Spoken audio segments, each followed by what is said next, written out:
Revelation was a beautiful book to walk through. It gave us a lot of hope for Christ's return, but at times it was also pretty dark and heavy.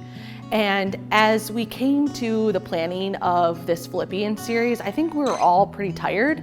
There had been a lot of just grief and uncertainty brought on by the pandemic, and we were ready to move into something that was just a bit lighter.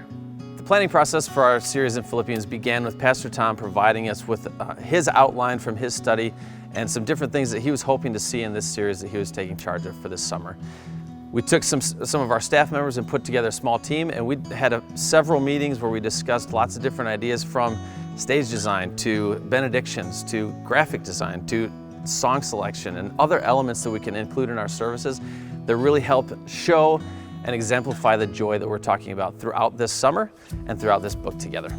When we came to title the series The Fight for Joy, our hope was that we would be able to express through the artwork just fun and happiness and the just lightness that we were longing for. We were really inspired by an artist named Emmanuelle Moreau. She's a French architect who's been living in Japan since the 90s, and through her installations, she really seeks to express emotion through color, and that was our aim as well.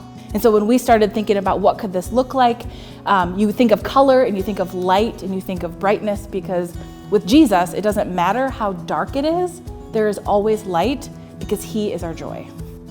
I think my hope for myself and for us as a church family is that we would see that we can fight for joy, and that we can be in the mountaintops of life, we can be in the valleys of life, or we can just be in the mundanes of life, and that joy is all around us.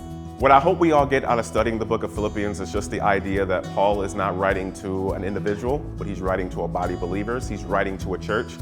And as we're on this journey of fighting for joy, I hope you guys are encouraged to realize you're not fighting alone, that you have brothers and sisters in Christ in this localized body who are fighting for joy alongside each and every one of you.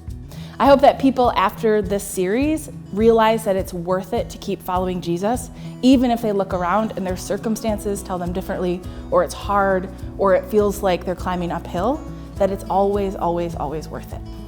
I really enjoy collaborating with this team of people and having the chance to just go in depth on books of the Bible and look at creative ways that we can express the heart behind them in all of the various creative elements that we have in our services. One of the things we wanted to do with this series is introduce some color into our space, into our sanctuary where we worship on Sunday mornings.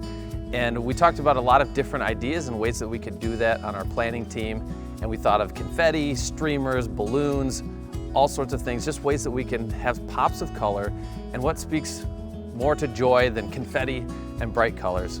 So we discovered an architect, a French architect, who had a design that they put on the front of a Japanese kindergarten that was very similar to this, that inspired this design.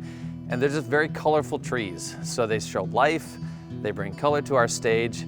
And we also decided in the process of putting it all together to center the cross in the middle of the stage so that all of this joy around it is centered and focused on Jesus.